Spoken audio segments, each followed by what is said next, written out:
Bismillahirrahmanirrahim. Assalamualaikum warahmatullahi wabarakatuh. Alhamdulillahirabbil alamin wa bihi nasta'inu ala umuri dunya waddin wassalatu wassalamu ala Rasulillah wa ala alihi wa sahbihi ajma'in. Amma ba'd, ma'asyiral muslimin dan muslimat, a'azzani Allah wa iyyakum.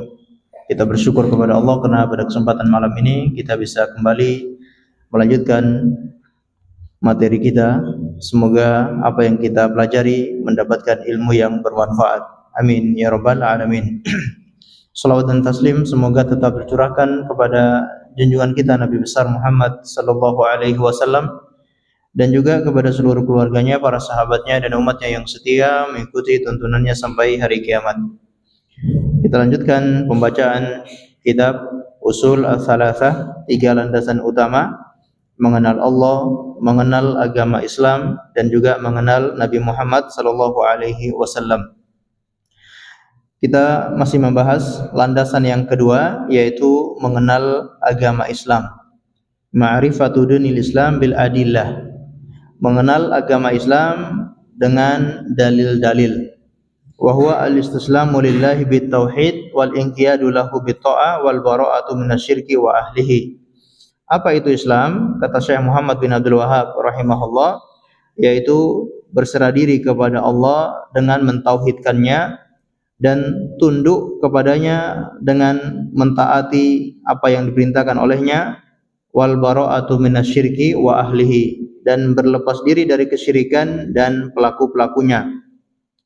Wa huwa thalathu maratib, dan dia memiliki 3 tingkatan.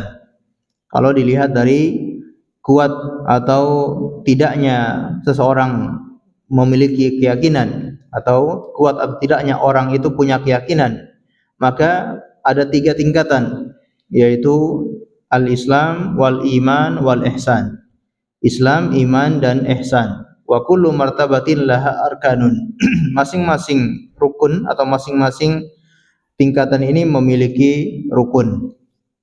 Fa arkanul Islam khamsatun. Adapun rukun Islam ada 5, yaitu syahadatu alla ilaha illallah wa anna Muhammadar Rasulullah. Syahadat, bersaksi tidak ada ilah yang berhak disembah kecuali Allah, dan bersaksi juga bahwasanya Nabi Muhammad adalah Rasul dan hamba Allah Subhanahu wa taala. Wa iqamus shalah wa ita'uz zakah wa shaum Ramadan wa hajjil baiti al-haram. Kemudian salat dan menunaikan zakat, berpuasa di bulan Ramadan, dan berhaji ke Baitullah Al-Haram. Baik, adapun dalil tentang syahadat, yaitu seorang muslim dia harus bersaksi, atau ada orang yang ingin masuk Islam, maka dia harus bersaksi. Dia harus bersaksi yang kita kenal dengan 2 kalimat syahadat. Kenapa? Karena Allah sendiri juga bersaksi, malaikat semuanya bersaksi, dan ahlul ilm, orang-orang yang memiliki ilmu, mereka juga bersaksi. Sebagaimana Allah berfirman dalam surat Ali Imran ayat 18, syahidallahu annahu la ilaha illahu wal malaikatu wa ulul ilmi qa'iman bil qisti.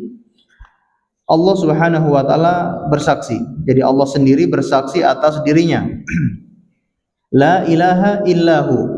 Apa persaksian Allah itu? Tidak ada ilah yang berhak disembah kecuali Dia. Begitupun wal malaikatu, para malaikat seluruhnya bersaksi, tidak ada ilah yang bersembah, tidak ada ilah yang berhak disembah kecuali Dia, yaitu Allah. Wa ulul ilmi, begitupun orang-orang yang dikasih ilmu, yang memiliki ilmu, mereka juga bersaksi, tidak ada ilah yang berhak disembah kecuali Dia, Al-Azizul Hakim, yang maha perkasa lagi maha bijaksana. Baik, ke pertemuan kemarin kita sampai di sini, kita lanjutkan. Wa ma'naha la ma'buda bihaqqin illallah. Kemudian Syekh Muhammad bin Abdul Wahhab mulai menjelaskan tentang apa makna la ilaha illallah. Syahadat yang kita persaksikan, yang menjadi syarat orang itu masuk Islam. Maka apa makna syahadat la ilaha illallah tersebut? Yaitu la ma'buda bihaqqin illallah. La ilaha illallah maknanya adalah tidak ada sesembahan, tidak ada ilah atau tidak ada Tuhan yang berhak untuk disembah, untuk diibadahi illallah, kecuali Allah. Ini adalah terjemahan yang tepat. Karena ternyata sebagian kaum muslimin ketika mengartikan la ilaha illallah itu dengan tidak ada Tuhan selain Allah.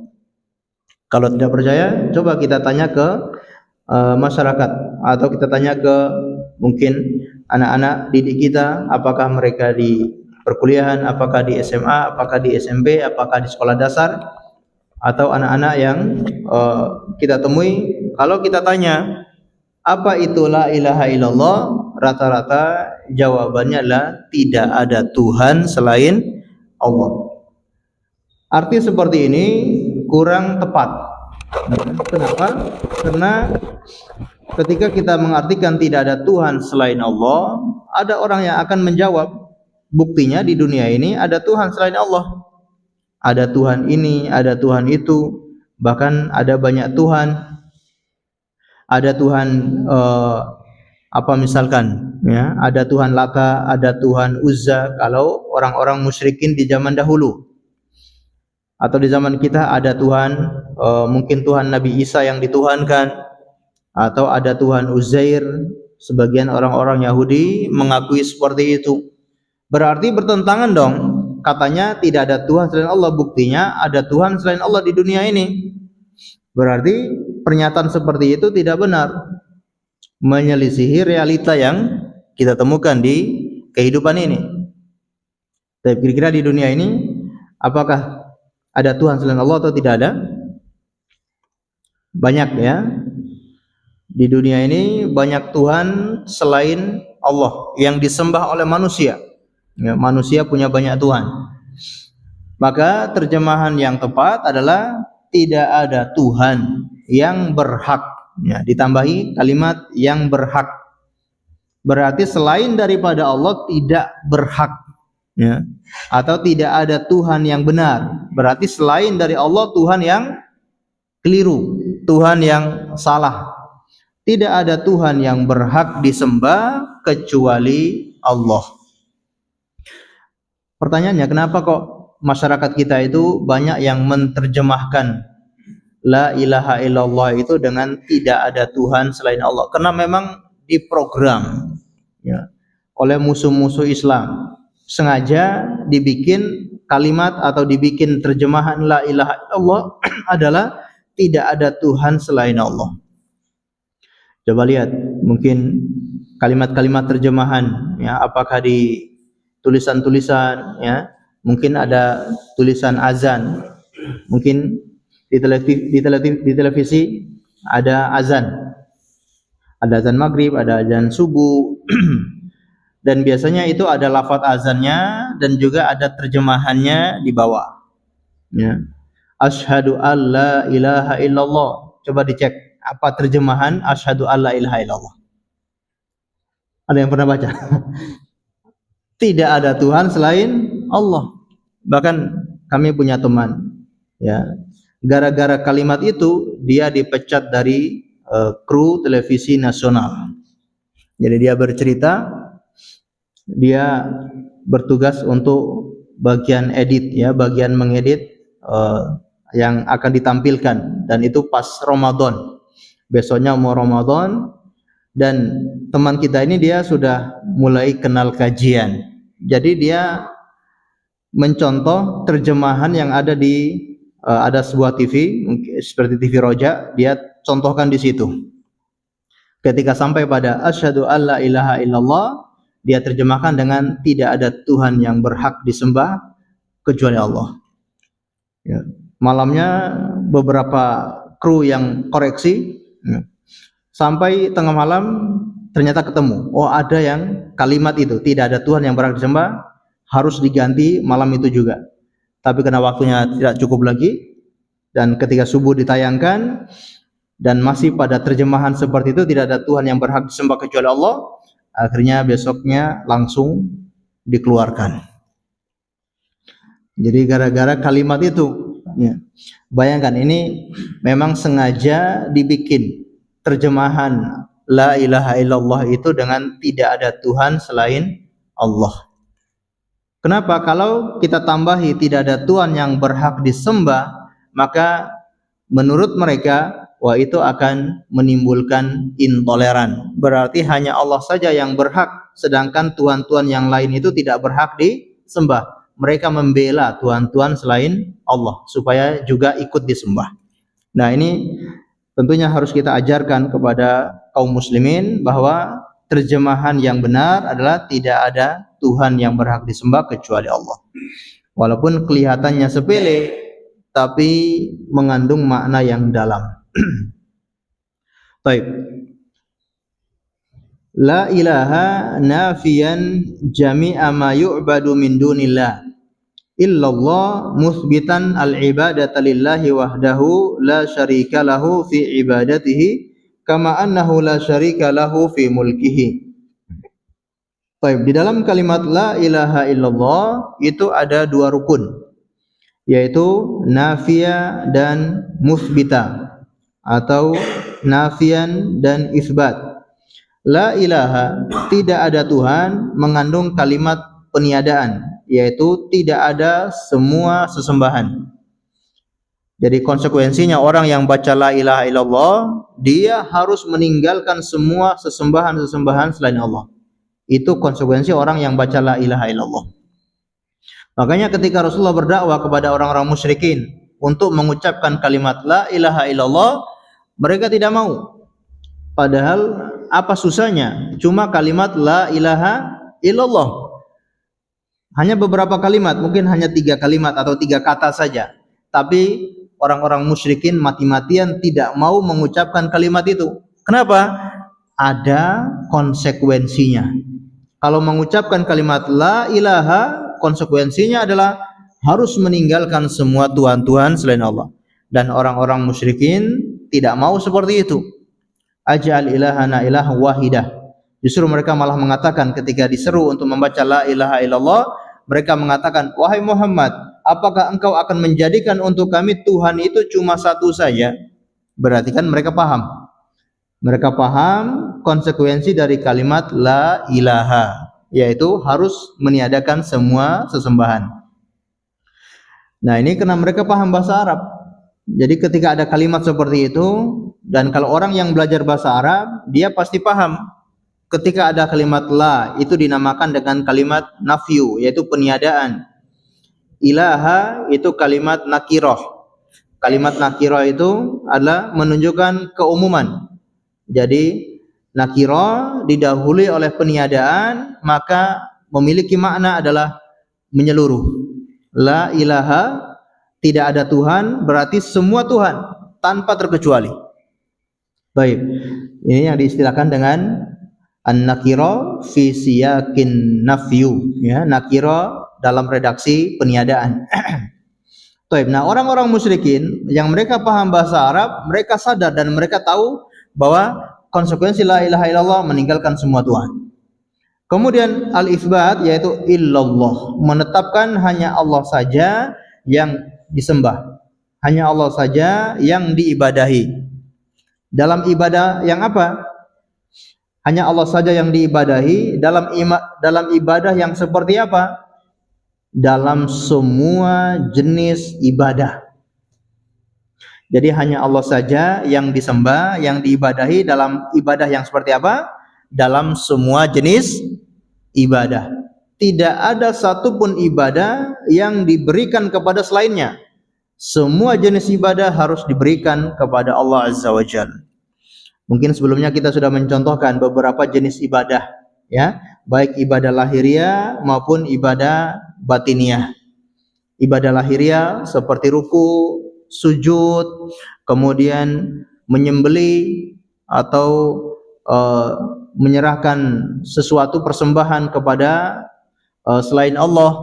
Nah, ini semua ibadah yang harus diberikan kepada Allah, ibadah lahiriah ataupun ibadah batiniah seperti rasa takut, rasa tawakal, rasa cinta, rasa benci. Itu semua harus diberikan hanya kepada Allah Subhanahu wa taala. Baik. La syarika lahu fi ibadatihi. Tidak ada sekutu baginya dalam beribadah kepadanya, sebagaimana tidak ada sekutu baginya di dalam kekuasaannya. Kita semua insyaallah percaya bahwa di dalam kekuasaan, di dalam menguasai alam ini, tidak ada yang bersama Allah menguasai alam ini. Hanya Allah saja satu-satunya yang menguasai alam ini, yang mengatur, yang menciptakan, yang menghidupkan, mematikan. Itu kita percaya hanya Allah saja.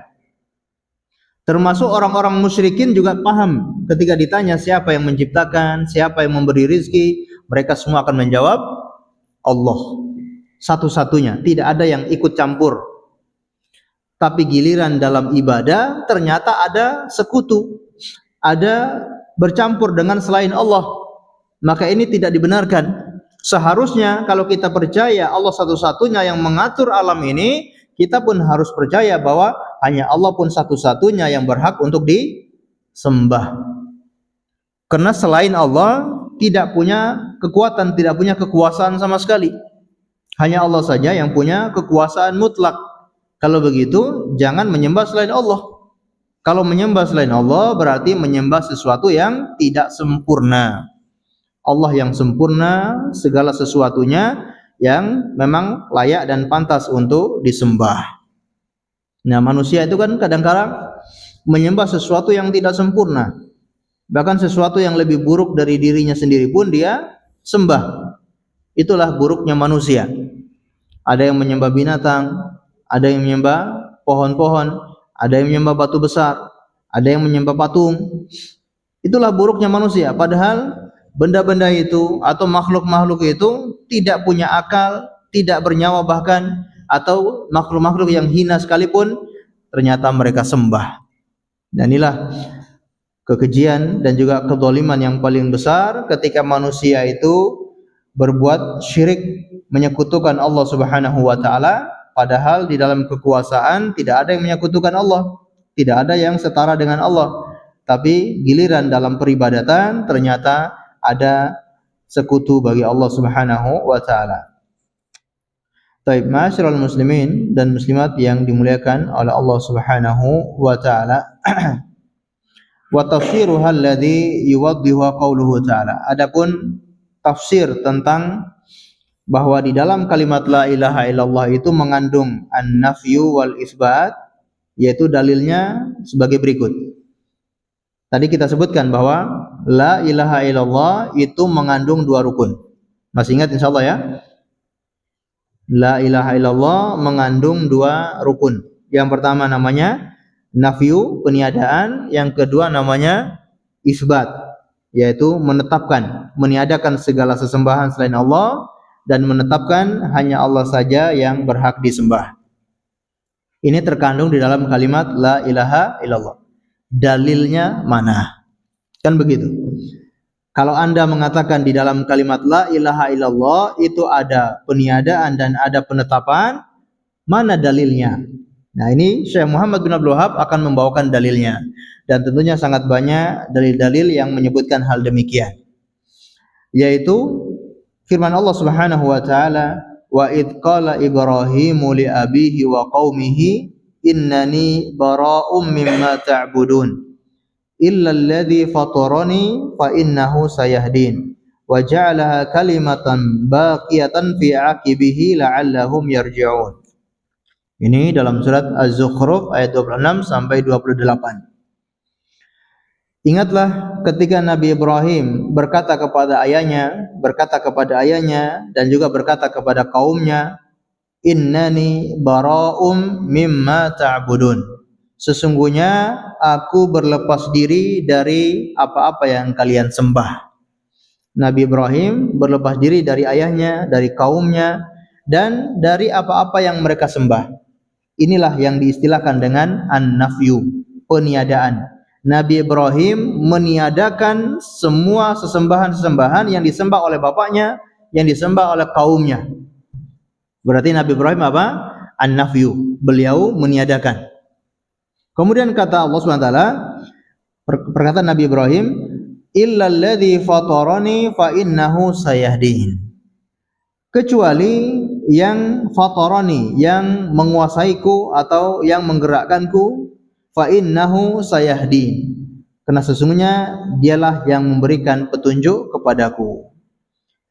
Kecuali fatarani, yang menguasai saya yaitu Allah Subhanahu wa taala. Jadi ini namanya al-itsbat, penetapan. Tadi Nabi Ibrahim berlepas diri dari sesembahan-sesembahannya bapaknya dan juga kaumnya. Kemudian ayat selanjutnya Nabi Ibrahim menetapkan illalladzi fatarani, kecuali yang menguasai saya. Siapa itu?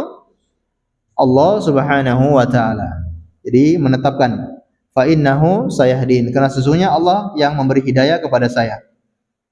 Wa ja'alaha kalimatan baqiyatan fi aqibihi, dan Nabi Ibrahim itu menjadikan kalimat tersebut baqiyatan, paten, tidak pernah berubah, paten, baqiyah, yang tadi paten atau sejenisnya, kalimat paten itu yang tetap, yang tidak berubah-ubah, fi aqibihi, dalam keturunannya atau pada keturunannya, la'allahum yarji'un, semoga mereka bisa kembali, semoga kaumnya itu bisa kembali ke ajaran yang benar. Baik, kalimat apa tadi yang paten, yang tidak pernah berubah, yang itu dijadikan kepada anak keturunannya, yaitu kalimat la ilaha illallah. Ya. Nabi Ibrahim alaihissalam menjadikan kalimat la ilaha illallah itu paten, tidak pernah berubah, yaitu mengandung peniadaan dan juga mengandung isbat, penetapan, dan itu berlaku untuk keturunan-keturunan Nabi Ibrahim alaihissalam. Oleh karena itu Nabi Ibrahim juga berdoa kepada Allah supaya dijauhkan dari penyembahan kepada berhala. Berhala apapun, Nabi Ibrahim berdoa kepada Allah. Wa janubani wa baniya an na'budal asnam. Ya Allah, jauhkan saya. Jadi kalimat jauhkan itu bukan, atau itu lebih kuat daripada kalimat tinggalkan saya, atau supaya saya bisa meninggalkan, yang disebut dengan kalimat at-tarku. Jauhkan itu lebih kuat daripada kalimat meninggalkan, karena jauhkan itu dijauhkan sejauh-jauhnya, apalagi melakukan, mustahil untuk melakukan, karena sudah dijauhkan dari perkara itu. Adapun meninggalkan, bisa jadi dia ada di dekat situ, dia ada di dekat situ, ya, dia minta untuk meninggalkan perkara itu. Baik, maka kalimat wajanubani, jauhkan saya dan anak keturunan saya, min anak budal asnam, dari menyembah berhala. Ya, ini doanya Nabi Ibrahim alaihissalam. Kemudian firman Allah Subhanahu wa taala, "Qul ya ahlal kitab, ta'alau ila kalimatin sawa'in bainana wa bainakum alla na'budu illallah wa la nusyrika bihi syai'a wa la yattakhidha ba'duna ba'dan arbaban min dunillah fa in tawallaw faqulu asyhadu bi anna muslimun." Dalam surat Ali Imran ayat 64. Katakan wahai Muhammad kepada orang-orang ahlul kitab, Yahudi dan Nasrani, ya ahlul kitab, ta'alau ila kalimatin sawa'in bainana wa bainakum, kemarilah menuju kepada satu kalimat yang sama antara kami dengan kalian. Wahai orang-orang ahlul kitab, mari kita bersatu, mari kita bersama dengan satu kalimat yang mana itu sama antara kami dengan kalian. Baik. Apa kalimat yang sama itu? Alla na'budu illallah, supaya kita itu jangan menyembah kecuali Allah saja. Baik, ini isbat, ini penetapan. Kita jangan, atau ini ada nafyu dan juga isbat, kita jangan menyembah siapapun kecuali Allah saja, dan itu sama antara kami dengan kalian. Kenapa bisa sama? Karena orang-orang ahlul kitab diajari oleh nabi-nabi mereka seperti itu, diajari untuk la ilaha illallah. Orang-orang ahlul kitab mereka punya nabi, walaupun akhirnya nabi itu mereka kultuskan, tapi sebelumnya itu sebagai nabi mereka, dan mereka percaya nabi yang datang kepada mereka, umat ahlul kitab, ya, apakah Yahudi maupun Nasrani. Orang-orang Yahudi, siapa nabi mereka? Orang-orang Yahudi, nabi mereka siapa? Banyak, ya. Yang paling masyhur nabinya orang-orang Yahudi adalah Bani Israel, yaitu Nabi Musa alaihissalam, ya. Nabi Musa alaihissalam itu nabinya orang-orang Yahudi. Nabi Musa mengajarkan la ilaha illallah. Jangan menyembah siapapun di dunia ini, di muka bumi ini, illallah, kecuali Allah saja. Berarti sama dengan Nabi Muhammad. Begitupun Nabi Isa alaihissalam, nabinya orang-orang Nasrani, juga sama, mengajak orang-orang Nasara untuk menyembah hanya kepada Allah saja dan jangan menyembah siapapun di dunia ini kecuali Allah saja yang berhak disembah. Berarti kan sama. Nabi Musa, Nabi Isa alaihissalam dan Nabi Muhammad SAW, misi mereka satu, yaitu la ilaha illallah. Maka benar kata Rasulullah, ya, atau Allah menyuruh Rasulullah untuk berkata kepada orang-orang ahlul kitab, ya ahlul kitab, kemarilah supaya kita bersatu di dalam satu kalimat, yaitu kalimat la ilaha illallah. Karena itu sama antara kami dengan kalian. Nah, ini kadang-kadang disalahpahami oleh orang-orang liberal. Orang-orang liberal biasanya sukanya potong-potong ayat. Satu kalimat, sawain bainana wa bainakum, titik, sampai di situ selesai, lalu menyampaikan kepada masyarakat kita itu sama dengan ahlul kitab. Dalilnya apa? Ta'alau ila kalimatin sawain bainana wa bainakum. Kita sama dengan kalian. Wah, orang yang tidak belajar seperti ini, oh dia percaya dengan ucapan seperti itu. Ini keliru besar. Ya.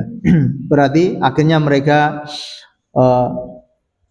punya pemahaman menyamakan semua agama. Ya, semua agama itu sama, pluralisme. Dalilnya ada dalam Al-Qur'an. Kalau semua agama itu sama, ayat yang kita baca ini. Nah, ini kadang-kala dipelintir seperti itu. Mereka lupa kalau lanjutan ayatnya adalah apa?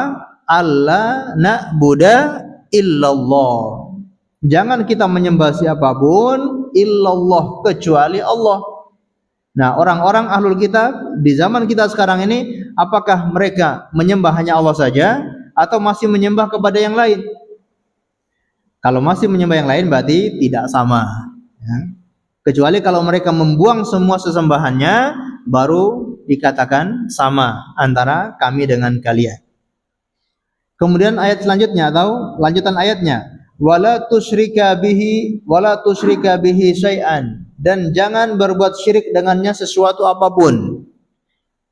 Nah, ini kalau zaman sekarang orang-orang ahlul kitab ya tidak masuk.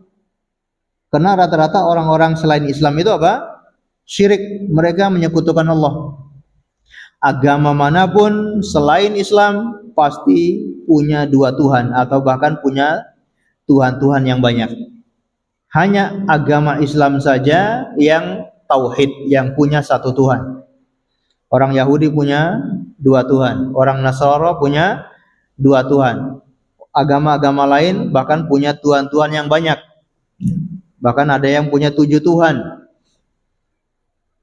Cuma Islam yang cuma punya satu Tuhan. Dan ini nikmat, punya satu Tuhan ketimbang punya banyak Tuhan. Gonta-ganti Tuhan itu kurang enak. Nyembah nggak dikabulkan, wah nggak usah, ini buang, nyembah yang lain. Nyembah doanya nggak dikabulkan, wah ini juga sama, ganti yang lain, gonta-ganti. Islam yang bertauhid, ya, tidak ada mendua di dalam agama Islam. Wala yattakhidha ba'duna ba'dan arbaban min dunillah, dan jangan diantara kita itu menjadikan arbaban, tandingan-tandingan selain Allah Subhanahu wa taala. Fa in tawallaw faqulu asyhadu bi anna muslimun. Kalau mereka berpaling, tidak mau ikut, jadi Rasulullah mengajak kepada ahlul kitab untuk bersama-sama masuk Islam, bersama-sama bersyahadat la ilaha illallah. Kalau seandainya mereka berpaling, tidak mau ikut, faqulu, maka katakan kepada mereka, asyhadu bi anna muslimun. Saksikan kalau saya ini orang muslim. Saya ini orang Islam, orang yang berserah diri kepada Allah, yang pasrah, tidak menduakan Allah Subhanahu wa taala. Baik, di sini ada kalimat jangan sebagian kita menjadikan tandingan-tandingan selain Allah, ya, arbaban min dunillah. Ketika ayat ini dibaca oleh Rasulullah sallallahu alaihi wasallam, ya, di situ ada seorang sahabat, ya, yang dulunya beragama Nasrani, yaitu Adi bin Hatim. Sahabat Adi bin Hatim, dia mengatakan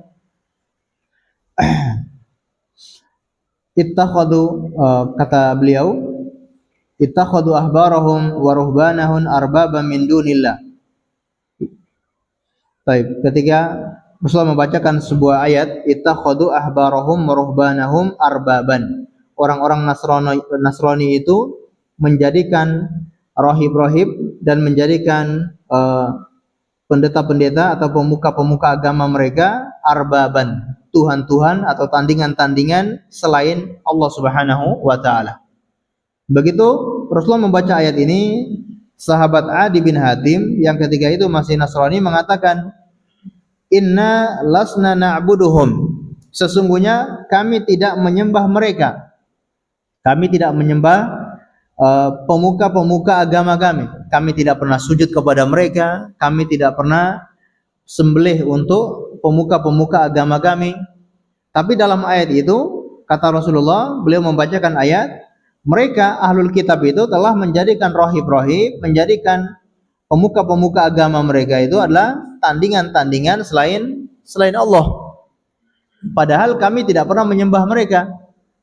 Kalau menyembah patung, menyembah yang lain mungkin iya, tapi kalau untuk menyembah pemuka agama, rahib ataupun ahli ibadah, kami enggak pernah.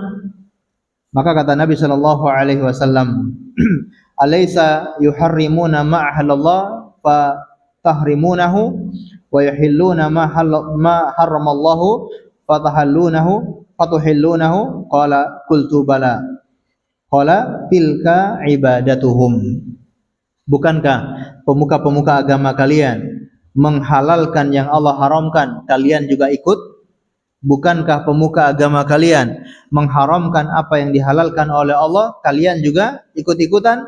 Nah, itulah kalian itu menyembah pemuka-pemuka agama kalian, menjadikan tandingan-tandingan bagi Allah. Harusnya hanya Allah saja yang mengharamkan sesuatu dan hanya Allah saja yang menghalalkan sesuatu. Ketika ada yang ikut-ikutan menghalalkan sesuatu yang diharamkan oleh Allah, atau sebaliknya dia mengharamkan sesuatu yang dihalalkan oleh Allah, kemudian kalian ikut-ikutan, maka sama saja kalian itu telah menjadikan tandingan bagi Allah. Ini yang disebut dengan kesyirikan di dalam ketaatan. Jadi taatnya itu berlebihan. Kita taat boleh, tapi jangan sampai berlebihan. Contoh taat yang berlebihan itu seperti apa? Ya seperti ini. Seperti orang-orang ahlul kitab. Mereka mentaati pembesar-pembesar atau pemuka-pemuka agama itu secara berlebihan, melampaui batas. Sampai perkara-perkara yang menyangkut halal haram pun mereka tidak peduli, asalkan sami'na wa ata'na. Pemuka-pemuka agama mereka mengharamkan yang Allah halalkan. Ada atau tidak? Ada, ya. Allah menghalalkan pernikahan. Ternyata pemuka agamanya mengharamkan pernikahan, tidak menikah, ya. Atau Allah menghalalkan untuk memakan daging misalkan, atau daging kelinci. Ternyata sebagian orang-orang ahlul kitab mengharamkan daging kelinci. Orang Yahudi mengharamkan daging kelinci. Atau sebaliknya, menghalalkan yang diharamkan oleh Allah. Allah mengharamkan perzinahan, mereka menghalalkan. Allah mengharamkan khamar, mereka menghalalkan khamar itu. Orang-orang ahlul kitab, khamar itu sudah jadi kebutuhan sehari-hari, ya. Padahal di dalam kitab suci mereka khamar itu hukumnya haram. Atau Allah mengharamkan misalkan makan riba, Allah mengharamkan hal-hal yang lain seperti daging babi dan seterusnya. Ya, Allah mengharamkan daging babi. Ternyata sebagian ahli kitab makan makan babi, makan daging babi. Nah, ini menghalalkan yang diharamkan oleh Allah Subhanahu wa taala. Nah, pengikut-pengikutnya itu tidak peduli. Mereka ikut-ikutan apa yang disampaikan oleh pemuka-pemuka agamanya. Baik, ini bentuk menjadikan tandingan-tandingan bagi Allah Subhanahu wa taala. Makanya dinasihati oleh Rasulullah kepada mereka, wala yattakhidu ba'duna ba'dan arbaban min dunillah. Ya, jangan di antara kita itu menjadikan sebagian yang lain dengan tandingan-tandingan selain Allah Subhanahu wa taala. Kemudian wa dalilu syahadati anna Muhammadar Rasulullah, adapun dalil syahadat yang kedua yaitu wa anna Muhammadar Rasulullah, dalilnya adalah firman Allah Subhanahu wa taala, laqad ja'akum rasulun min anfusikum azizun 'alaihi ma 'anittum harisun 'alaikum bil mu'minina raufur rahim. Dalam surat At-Taubah ayat 128. Sungguh telah datang kepada kalian seorang rasul min anfusikum. Rasul itu dari diri kalian. Min anfusikum, dari kalian. Makna min anfusikum ada dua penafsiran. Yang pertama, min anfusikum adalah dari suku kalian. Karena kebanyakan yang menantang dakwah Rasulullah adalah sukunya beliau sendiri, yaitu suku Quraisy. Apakah dari kalangan Abu Jahal, dari termasuk pamannya sendiri Abu Lahab, termasuk dari kabilah-kabilah yang lain atau dari bani-bani yang lain, tapi semua itu dari Quraisy. Semua yang ada di Mekah itu dari keturunan Quraisy. Apakah kelompoknya siapa namanya? Al-Walid bin Al-Mughirah, ya. Bapaknya Khalid bin Walid itu juga dari Quraisy. Jadi rata-rata mereka itu dari Quraisy. Dari min anfusikum, dari diri kalian, dari suku kalian. Mana yang kedua? Min anfusikum, yaitu dari jenis kalian, yaitu jenis manusia. Rasul itu bukan dari jenis malaikat ataupun bukan dari jenis jin, tapi Rasul dari jenis manusia. Maka ini nikmat yang besar dari Allah Subhanahu wa taala. Nikmat Allah kepada manusia menjadikan Rasul itu dari jenisnya mereka sendiri. Mudah untuk bisa menerima kebenaran, mudah untuk mendapatkan informasi. Bayangkan bagaimana kalau Rasul itu dari kalangan malaikat. Gimana manusia akan bisa menerima kebenaran? Jenisnya saja beda. Gimana mereka berhadapan dengan malaikat? Ya. Baik, telah datang kepada kalian seorang rasul dari kalian sendiri, azizun 'alaihi ma 'anittum, ya. Sangat berat terasa olehnya apa yang menimpa kalian. Ya.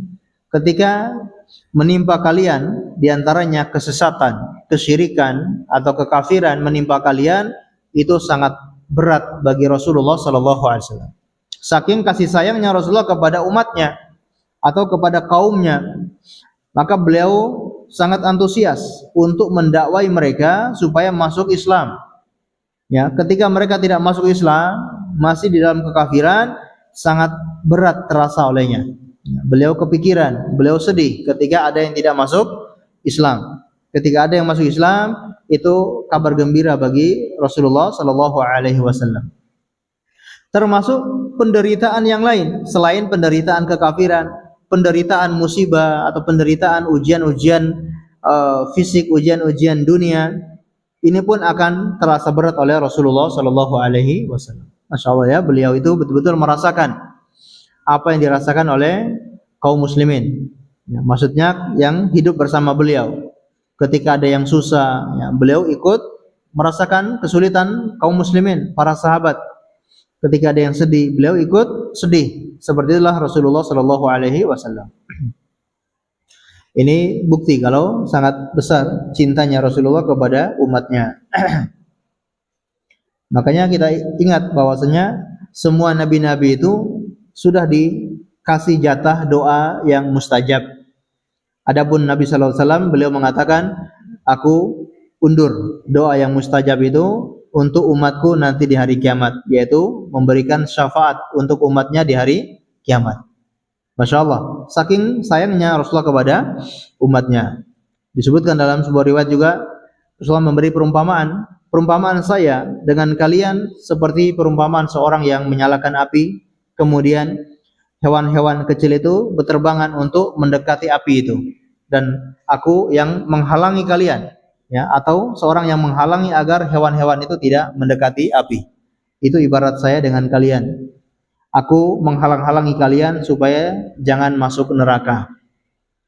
Walaupun kadangkala sudah saya halangi, ada yang tembus, masih berusaha masuk dari sela-sela jarinya, dari sela-sela lubang, dia masih menembus. Padahal sudah ditahan oleh Rasulullah, dia masih menembus sehingga masuk neraka. Nah, itulah orang-orang yang tidak taat kepada Rasulullah. Sudah dihalang-halangi supaya jangan sampai masuk neraka, tapi masih bersekuku, ya, bahkan melanggar sampai dia masuk neraka.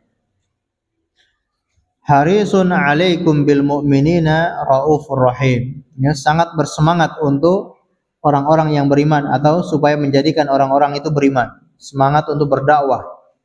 Raufur rahim, ya, punya sifat penyayang atau kasih sayang terhadap orang-orang beriman. Makanya ketika satu saja orang Islam yang disakiti, Rasulullah akan mengumumkan peperangan. Ya. Satu saja yang disakiti, beliau akan mengumumkan peperangan melawan orang yang menyakiti kaum muslimin tersebut. Ya. Baik. Insyaallah kita dengarkan azan terlebih dahulu, kemudian kita lanjutkan sedikit insyaallah.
La ilaha illallah.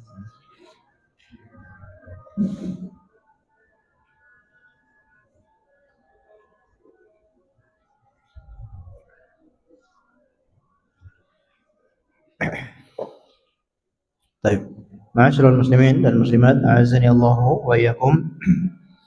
Inilah sifat Rasulullah sallallahu alaihi wasallam, sangat kasih sayang terhadap umatnya dan bersemangat untuk berdakwah kepada umatnya. Rasulullah sallallahu alaihi wasallam semenjak beliau diperintahkan untuk berdakwah, beliau diperintahkan untuk berdakwah terang-terangan. Ya ayyuhal muddatsir qum fa'andzir. Wahai orang yang berselimut, berdirilah dan berilah peringatan. Semenjak itu beliau memberi peringatan, menyampaikan ajaran kepada manusia sampai beliau mengembuskan nafasnya yang terakhir. Tidak pernah absen, tidak pernah cuti, tidak pernah libur untuk berdakwah. Setiap saat beliau berdakwah, sejak diutus sampai beliau meninggal dunia. Karena beliau sangat bersemangat memberikan hidayah kepada manusia. Dan bukti kasih sayang Rasulullah kepada umatnya seperti perkataan beliau, laula an asyqa ala ummati la amartuhum bisiwak inda kulli salatin. Seandainya aku tidak memberatkan umatku, aku akan memerintahkan mereka untuk bersiwak tiap kali mereka akan sholat. Tapi beliau khawatir memberatkan umatnya, maka beliau tidak perintahkan itu. Beliau juga sholat tarawih, kemudian 1 hari, 2 hari sampai 3 hari beliau tinggalkan sholat tarawih secara berjamaah. Beliau sholat sendiri, khawatir akan diwajibkan kepada umatnya. Ketika beliau juga Isra Mi'raj, ya, dia turun bertemu dengan Nabi Musa alaihissalam di langit yang ke-6. Nabi Musa memerintahkan untuk minta keringanan kepada Allah karena itu berat bagi umatmu. Beliau pun melakukan itu karena beliau ingin yang terbaik, ingin yang ringan bagi umatnya. Sehingga Allah beri keringanan sampai 5 waktu saja. Ini semua bukti bagaimana beliau sangat sayang dengan umatnya. Kemudian perlu kita perhatikan, ya, 2 kalimat syahadat ini adalah syarat untuk masuk Islam, syarat untuk masuk surga. Ya, kalau dijalankan sesuai dengan konsekuensi dari 2 kalimat syahadat tersebut. Siapa yang meninggal dunia membaca 2 kalimat syahadat ini, maka dia akan masuk surga. Baik, dan perkara yang menyebabkan orang itu bisa kekal di dalam neraka karena ada 2. Kenapa orang itu bisa kekal di dalam api neraka? Karena ada 2. Yang pertama karena kafir, yang kedua karena musyrik. Pertama kafir, yang kedua musyrik. Kedua hal inilah yang menyebabkan orang itu kekal di neraka. Selain dari 2 ini, maka dia tidak kekal di dalam neraka. Walaupun mungkin dia masuk neraka, tapi dia masih bisa keluar dari neraka. Tapi kalau sudah kafir atau dia musyrik, maka itu pasti kekal selama-lamanya di neraka. Innal ladzina kafaru min ahlil kitab wal musyrikin fi nari jahannama khalidina fiha, ya. Sesungguhnya orang-orang ahlul kitab dari kalangan orang-orang kafir dan dari kalangan orang-orang musyrikin fi nari jahannam, berada di neraka jahannam, khalidina fiha, mereka kekal di dalamnya selama-lamanya. Baik, orang kafir berarti orang yang tidak menerima ajaran Rasulullah sallallahu alaihi wasallam. Kalau kita bicara di zaman kita sekarang ini atau di zaman di umatnya Rasulullah, Orang kafir itu siapa? Yaitu yang tidak mau menerima ajaran Rasulullah sallallahu alaihi wasallam. Kalau dia tidak mau menerima ajaran Rasulullah, maka itulah orang kafir. Sekalipun dia orang yang bertauhid, tidak pernah menyembah berhala sama sekali, tidak pernah berbuat kesyirikan sama sekali. Tapi giliran suruh menerima Nabi Muhammad, dia tidak mau menerima. Mungkin ada orang-orang Nasrani atau orang Yahudi yang dia tidak berbuat syirik sama sekali. Dia tidak menyembah berhala sama sekali. Dia hanya menyembah Allah saja. Dia orang yang bertauhid. Tapi giliran suruh mengikuti Nabi Muhammad, dia tidak mau mengikuti. Nah, itu kafir. Ya. Karena kata Nabi sallallahu alaihi wasallam, "Walladzi nafsi Muhammadin biyadihi, la yasma'u bi ahadun min hadhil ummah yahudiyan wala nasraniyan thumma yamut wa lam yu'min billadzi ursiltu bihi illa kana min ashabin nar." Demi zat yang jiwa Muhammad ada di tangannya, tidak mendengar aku diutus dari umat ini, apakah Yahudi maupun Nasrani, dan dia sampai meninggal dunia tidak beriman dengan apa yang aku bawa, maka dia termasuk ashabin nar, penghuni neraka. Baik, jadi ini yang pertama. Termasuk sebelum Nabi Muhammad, kalau ada orang-orang yang tidak mau mengikuti atau menerima Rasul yang diutus kepada mereka, maka itulah orang-orang kafir. Di zamannya Nabi Musa alaihissalam, ketika ada orang yang tidak mau menerima Nabi Musa, itulah orang kafir. Fir'aun misalkan, dia tidak menerima Nabi Musa. Atau Nabi Ibrahim, di zamannya Nabi Ibrahim ada yang tidak mau menerima Nabi Ibrahim, maka itulah orang kafir. Begitupun di zaman kita ini, kalau ada yang tidak mau menerima Nabi Muhammad, maka itulah orang kafir. Yang kedua, orang musyrik. Orang musyrik ini mungkin atau bisa jadi dia sudah mengikuti Nabi Muhammad, dia menerima Nabi Muhammad, beriman kepada Nabi Muhammad, tapi ternyata dia berbuat syirik, menyekutukan Allah Subhanahu wa taala. Maka itu juga kekal. Nah, ini orang-orang Islam juga termasuk di dalamnya. Mungkin agamanya Islam, nabinya Nabi Muhammad, mengikuti Nabi Muhammad, tapi dia menyekutukan Allah, dia berbuat syirik, maka dia pun kekal di dalam neraka. Supaya tidak kekal di neraka, maka harus menerima semua apa yang dibawa oleh Nabi Muhammad dan jangan berbuat kesyirikan, ya. Allahu a'lam bishawab. Mungkin cukup sekian yang dapat kami sampaikan pada kesempatan yang baik ini, semoga bermanfaat untuk kita semuanya. Dan insyaallah kita bisa lanjutkan di pada Ramadan insyaallah, ya. Baik. Allahu a'lam bishawab. Sebelum kita akhiri, barangkali ada yang ditanyakan, kami persilakan.